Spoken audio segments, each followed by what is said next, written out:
Students, SB ইনস্টিটিউটের YouTube চ্যানেলে তোমাদের সবাইকে ওয়েলকাম জানাই।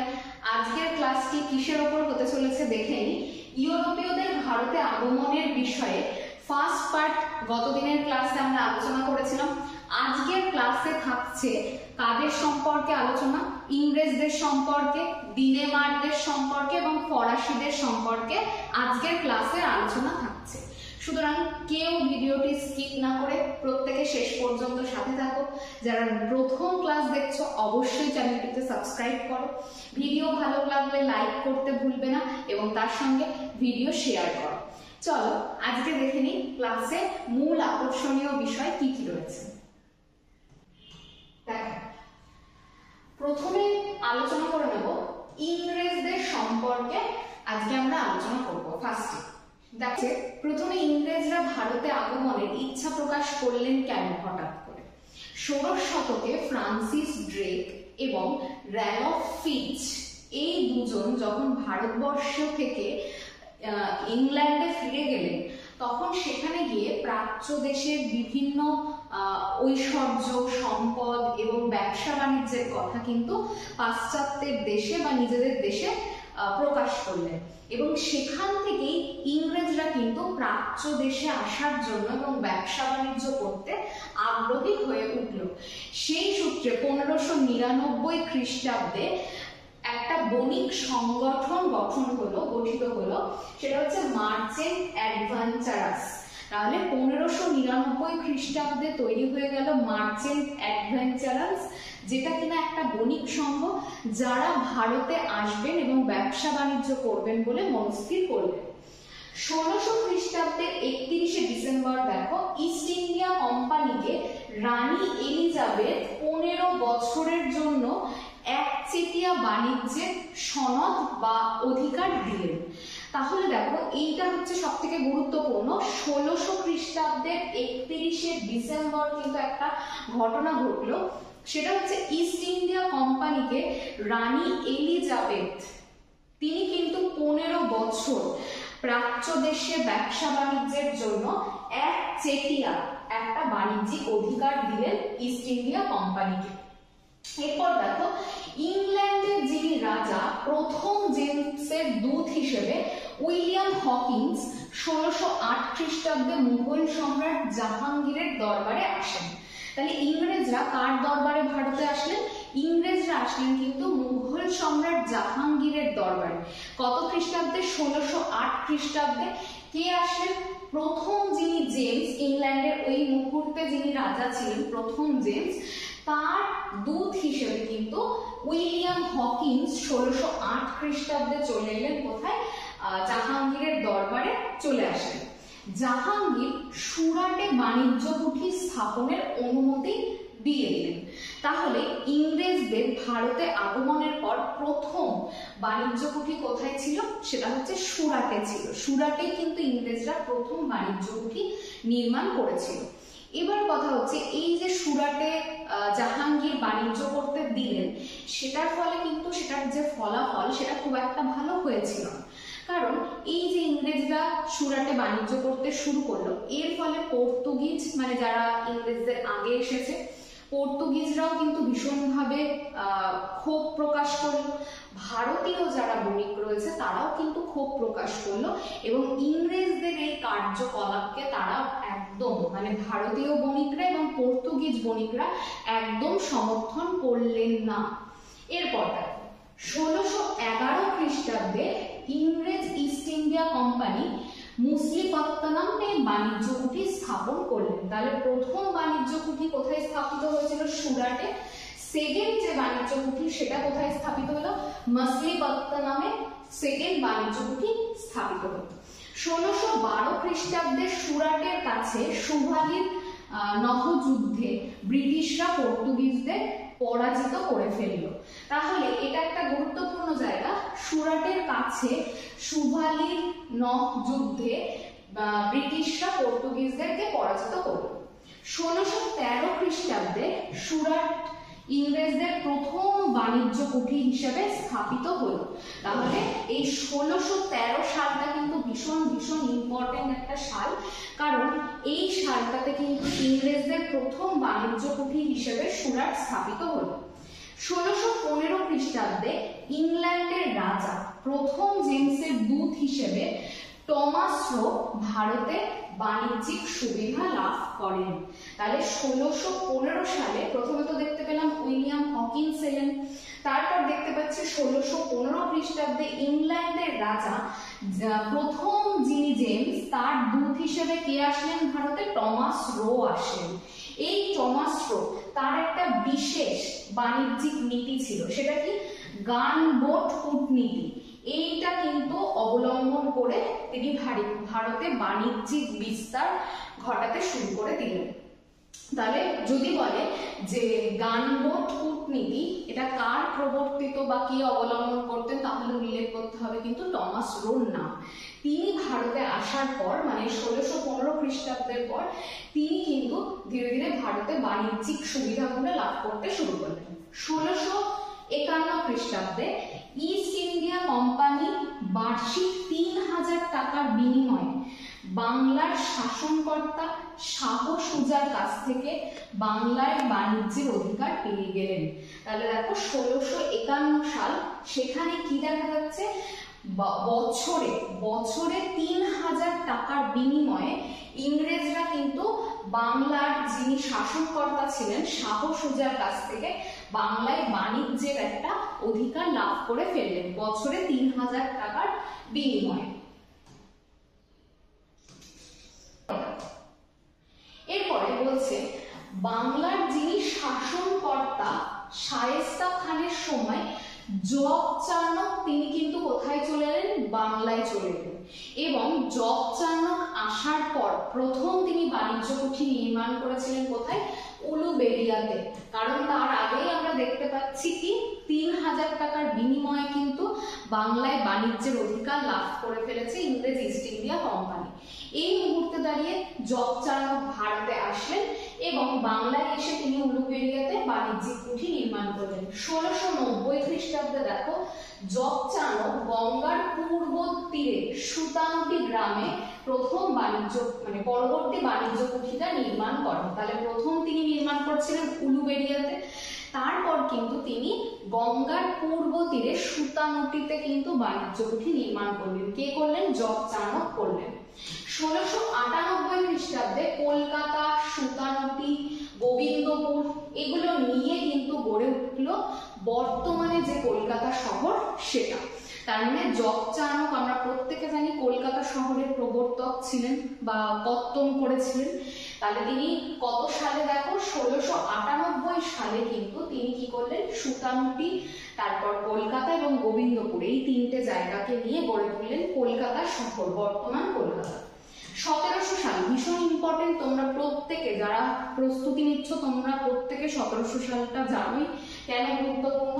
বাংলায় বাণিজ্য কুঠিগুলিকে মাদ্রাজের শাসন থেকে মুক্ত করে কলকাতা ফোর্ট উইলিয়ামের অধীনে নিয়ে আসা হয়। তাহলে 1700 সালে যত বাণিজ্য কুঠি ছিল যেগুলো মাদ্রাজের অধীনে ছিল শাসন থেকে মুক্ত করে প্রত্যেকটাকে ফোর্ট উইলিয়ামের অধীনে নিয়ে আসা হয়। এরপর দেখো চার্লস আয়ার ছিলেন ফোর্ট উইলিয়ামের প্রথম গভর্নর এবং সভাপতি। তাহলে চার্লস আয়ারের নামটা ভালো করে মনে রাখবে। ফোর্ট উইলিয়ামের প্রথম সভাপতি বা গভর্নর ছিলেন চার্লস আয়ার। ভারতে ইংরেজদের বাণিজ্য কুঠিগুলো কোথায় কোথায় ছিল? দেখো 4টে জায়গা কিন্তু খুব খুব ইম্পর্টেন্ট। তার আগে তো সুরাট, মাসলিপত্তনম এগুলো তো ছিল, ব্রোচ এই জায়গাগুলো। এরপরে দেখো যেগুলো সেটা হচ্ছে বোম্বাই, মাদ্রাজ, কলকাতা এবং বিশাখাপত্তনম। এই 4টে জায়গা ভীষণ ইম্পর্টেন্ট, তাহলে খুব ভালো করে পড়বে। ভারতে ইংরেজদের প্রধান বাণিজ্য কুঠি কি কি ছিল? 1700 খ্রিস্টাব্দে বাংলা প্রেসিডেন্সির মর্যাদা পায়। 1717 আরো একটা ইম্পর্টেন্ট সাল, ভীষণ ভীষণ ইম্পর্টেন্ট, ভালো করে পড়তে হবে। ফারুক শিয়ার ইংরেজি ইস্ট ইন্ডিয়া কোম্পানিকে বার্ষিক 3000 টাকার বিনিময়ে বাণিজ্যের অধিকার প্রদান করেন। তাহলে এটাও আবার 1717 সালটাও কিন্তু আমাদের কাছে খুব গুরুত্বপূর্ণ। সেই সময় ফারুকশিয়ারের ফরমান জারি হয়েছিল। আমরা জানি ফারুকশিয়ার কি করেছিলেন, এই ইংরেজ ইস্ট ইন্ডিয়া কোম্পানিকে কিন্তু বার্ষিক 3000 টাকার বিনিময়ে কিন্তু তিনি সমস্ত রকম ভাবে মানে পুরো ভারতে বাণিজ্যের যে অধিকার সেটা কিন্তু তিনি দিয়ে দিলেন। এরপর দেখো যেটা ফারুকশিয়ারের ফরমান নামে পরিচিত। এই অবস্থায় ইংরেজরা তো ভারতে রয়েছে, তার সঙ্গে সঙ্গে কিন্তু পরবর্তী আরো দুটো বণিক গোষ্ঠী কিন্তু আমাদের ভারতে এই সময় সমসাময়িক সময়ে কিন্তু চলে আসতে শুরু করে দিয়েছে অলরেডি। দেখো দিনেমার, এই দিনেমার বণিকরা এরা আসলে কোথাকার অধিবাসী, এরা কিন্তু ডেনমার্কের অধিবাসী। তাহলে দিনেমার যে বণিক তারাও ভারতে এসেছিলেন, কিন্তু সত্যি বলতে দিনেমার যারা তারা কিন্তু খুব একটা বাণিজ্যিক সুযোগ সুবিধা লাভ করতে পারেননি বা তারা সুযোগ সুবিধা পাননি। সেই জন্য তারা কিন্তু খুব দ্রুতই ভারত ছেড়ে ভারতের সমস্ত কিছুকে অন্যের হাতে তুলে দিয়ে, তাদের যত বাণিজ্য পুঁথি ছিল সেগুলোকে সব তুলে দিয়ে তারা কিন্তু ইংরেজদের কাছে বিক্রি করে ভারত ছেড়ে চলে যান। তাহলে এরা খুব একটা বাণিজ্যিক সুবিধা লাভ করতে পারেনি, তা সত্ত্বেও আমাদের খুব ছোট্ট করে কয়েকটা লাইন পড়ে রাখতে হবে। তাহলে দিনেমাররা ডেনমার্কের অধিবাসী। তারা দেখো 1616 খ্রিস্টাব্দে দিনেমার বণিকরা দিনেমার ইস্ট ইন্ডিয়া কোম্পানি গঠন করে ভারতে চলে এলেন কি করতে, বাণিজ্য করতে। তাহলে দেখো যখন ইংরেজরা ভারতে রয়েছে সেই সময় দাঁড়িয়ে কিন্তু দিনেমাররা আসলেন ভারতে বাণিজ্য করতে দিনেমার ইস্ট ইন্ডিয়া কোম্পানি গঠন করে। 1620 খ্রিস্টাব্দে দিনেমাররা ট্রাঙ্কোবার এবং 1755 খ্রিস্টাব্দে শ্রীরামপুরে বাণিজ্য কুঠি নির্মাণ করেন। তাহলে দেখো এটা খুব ইম্পর্টেন্ট, তাদের যে দুটো বাণিজ্য কুঠি ছিল, একটা ছিল ট্রাঙ্কোবারে আর একটা ছিল শ্রীরামপুরে, একটা 1620 একটা 1755। শ্রীরামপুরেরটা খুব ভালো করে মনে রাখবে, 1755-তে শ্রীরামপুরে। 1845 খ্রিস্টাব্দে তারা দেখলেন যে এভাবে তারা বাণিজ্য করতে পারবে না, কারণ ইংরেজরা বেশ শক্তিশালী, তারা ক্রমাগত ভারতে আধিপত্য বিস্তার করতে শুরু করে দিয়েছে। সুতরাং তারা দেখলো ভারতে খুব একটা বাণিজ্যিক সুযোগ সুবিধা পাওয়া যাবে না। সেই জন্য তারা 1845 সালে তাদের যত বাণিজ্য পুঁথি ছিল সেগুলো ইংরেজদের কাছে বিক্রি করে দিয়ে ভারত ছেড়ে চলে গেলেন। তাহলে দিনেমাররা তাদের বাণিজ্য পুঁথিগুলো সব তাদের কাছে ইংরেজদের কাছে বিক্রি করে ভারত কিন্তু পরিত্যাগ করলেন। এরপরে দেখো কি বলছে, এবার আরো একটা শক্তিশালী বণিক গোষ্ঠীর আগমন ভারতে ঘটবে, সেটা হচ্ছে ফরাসিদের আগমন। এই ফরাসিদের আগমন কিন্তু অনেকটা ইংরেজদের মতন শক্তিশালী একটা ভারতে বণিক গোষ্ঠীর আগমনের মতনই। একটা সময় পরে ইংরেজরা বেশি শক্তিশালী না ফরাসিরা শক্তিশালী, সেটা নিয়ে কিন্তু ক্রমাগত একটা দ্বন্দ্ব তৈরি হবে এবং তার সেই দ্বন্দ্ব স্বরূপ কিন্তু বেশ দীর্ঘ সময় ধরে প্রায় 22-23 বছর ধরে আমরা দেখতে পাবো ইংরেজদের সঙ্গে ফরাসিদের একটা দ্বন্দ্ব। এবং তারপর কি হতে চলেছে সেটা দেখো আমরা দেখে নেব। প্রথমে দেখো 1664 খ্রিস্টাব্দে ফরাসি রাজা চতুর্দশ লুইয়ের অর্থ সচিব কোলবার্ট, এই যে কোলবার্টের উদ্যোগে ফরাসি ইস্ট ইন্ডিয়া কোম্পানি গঠিত হয়। তাহলে কার উদ্যোগে ফরাসি ইস্ট ইন্ডিয়া কোম্পানি গঠিত হয়েছিল? এই কোলবার্টের উদ্যোগে 1664 এই খ্রিস্টাব্দে কিন্তু তৈরি হয়েছিল। তারপর 1667 ক্যাডারের নেতৃত্বে সুরাটে প্রথম বাণিজ্য কুঠি স্থাপিত হয়। তাহলে ভীষণ ইম্পর্টেন্ট হচ্ছে সুরাটে ফরাসিদেরও কিন্তু প্রথম বাণিজ্য কুঠি স্থাপিত হয়। সালটা মনে রাখবে 1667।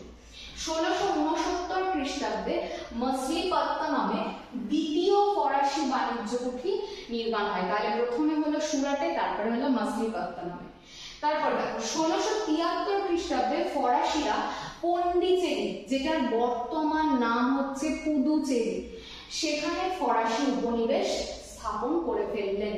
তাহলে 1673 সালে কিন্তু ফরাসি বণিকরা কিন্তু বা ফরাসি ইস্ট ইন্ডিয়া কোম্পানি কিন্তু কি করলেন? পন্ডিচেরিতে প্রথম ফরাসি উপনিবেশ গঠন করলেন। 1674 খ্রিস্টাব্দে বাংলার সুবেদার শায়েস্তা খান ফরাসিদের চন্দননগরে বাণিজ্য কুঠি নির্মাণের অনুমতি দিয়ে দিলেন। আরো একটা ইম্পর্টেন্ট বিষয় 1674, তাহলে দিনেমাররা শ্রীরামপুরে, বাংলার শ্রীরামপুরে কিন্তু বাণিজ্য কুঠি নির্মাণ করেছিলেন। আর ফরাসিরা আমরা দেখতে পাচ্ছি কোথায় বাণিজ্য কুঠি, চন্দননগরে কিন্তু বাণিজ্য কুঠি নির্মাণ করলেন এবং তার পারমিশন কে দিলেন, শায়েস্তা খান দিলেন পারমিশন 1674 সালে। ভারতে ফরাসি সাম্রাজ্য স্থাপনের আসল যিনি পরিকল্পনা করতে শুরু করলেন তার নাম হচ্ছে দুপ্লে। তাহলে এই দুপ্লের জন্য কিন্তু এই ফরাসিরা ভারতে ধীরে ধীরে আধিপত্য বিস্তার, সাম্রাজ্য বিস্তার, এই পরিকল্পনাগুলো কিন্তু নিজেদের মধ্যে নিয়ে আসলো। কাদের মতন করে ভাবতে শুরু করলো তারা?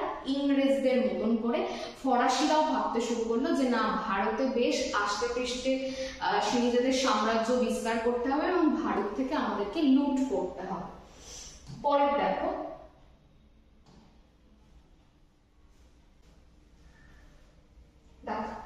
এরপরে একটা ম্যাপ দেখতে পাচ্ছি, এই জায়গাটাতে দেখো, এইটা হচ্ছে চন্দননগরের লোকেশন। চন্দননগর কিন্তু বাংলার মধ্যে প্রথম ফরাসিদের বাণিজ্য কুঠি, যেটা শায়েস্তা খানের নেতৃত্বে গড়ে তুলতে পেরেছিল ফরাসি। এইবার ইনফ্লুয়েন্স কত বড় অবধি ছিল দেখো, বেশ তারা কিন্তু সাম্রাজ্য বিস্তার করে ফেলেছিল প্রায় এতটা জায়গা জুড়ে। আর এখানে তোমরা দেখতে পাচ্ছ পন্ডিচেরি বা পুদুচেরি, এই জায়গাগুলোতে কিন্তু এই টেরিটরিজ গুলোতেও কিন্তু ফরাসিরা আধিপত্য বিস্তার করতে শুরু করলো, এই যে এই টেরিটরি গুলোতে। আর এখানে ছিল কিন্তু চন্দননগর। তাহলে ধীরে ধীরে ফরাসিরা কিন্তু নিজেদের আধিপত্য এই জায়গাগুলোতে, ভারতের দক্ষিণ ভারতের এই জায়গাগুলোতে আস্তে আস্তে বিস্তার লাভ করতে শুরু করে দিল। এরপর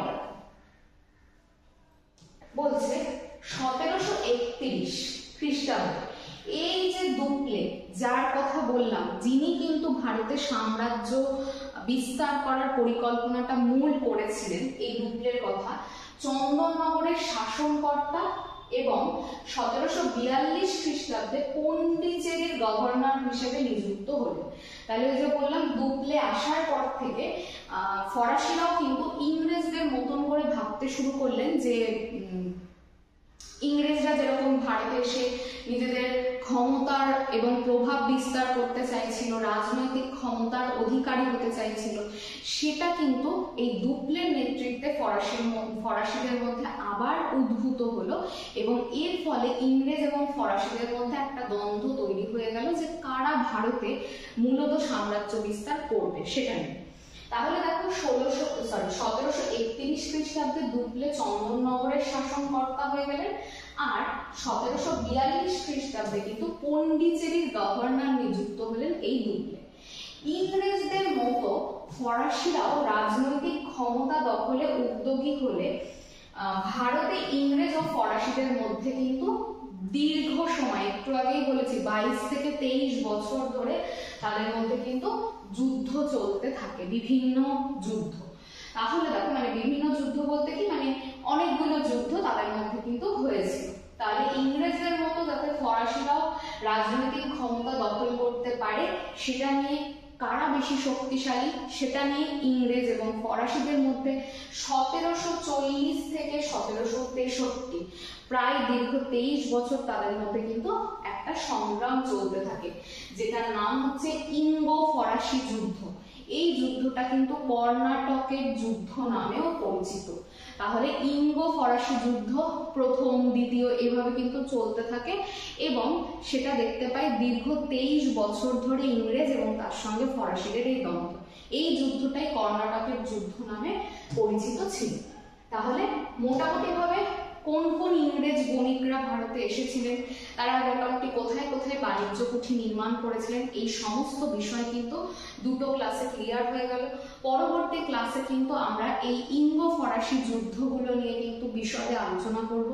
এখন আমরা প্রত্যেকেই জানি কখনো দেখতে পাচ্ছি কোশ্চেন খুব সহজ হয়ে যাচ্ছে, আবার কখনো কোশ্চেন বেশ হার্ডও হয়ে যাচ্ছে, কোথা থেকে কোশ্চেন দিচ্ছে জানা যায় না। সেই জন্য আমাদের প্রত্যেকটা বিষয় ভালো করে জেনে রাখতে হবে এবং তার সঙ্গে কিন্তু তোমরা যারা এসবি ইনস্টিটিউটকে এখনো সাবস্ক্রাইব করোনি, চ্যানেলটিকে সাবস্ক্রাইব করো, আর ভিডিও ভালো লাগলে একটা লাইক অন্তত করে যেও, আর তার সঙ্গে কমেন্ট করে জানিও তোমাদের কেমন লাগছে ক্লাসগুলো। আর তার সঙ্গে আরো একটা কথা বলবো, সামনে প্রচুর পরীক্ষা, নিজেদেরকে স্টেডি রেখে অবশ্যই পড়াশোনা করো এবং নিজেদেরকে সুস্থ রাখো। দেখা হচ্ছে পরবর্তী ক্লাসে। আজকের মতন এই পর্যন্তই। Thank you.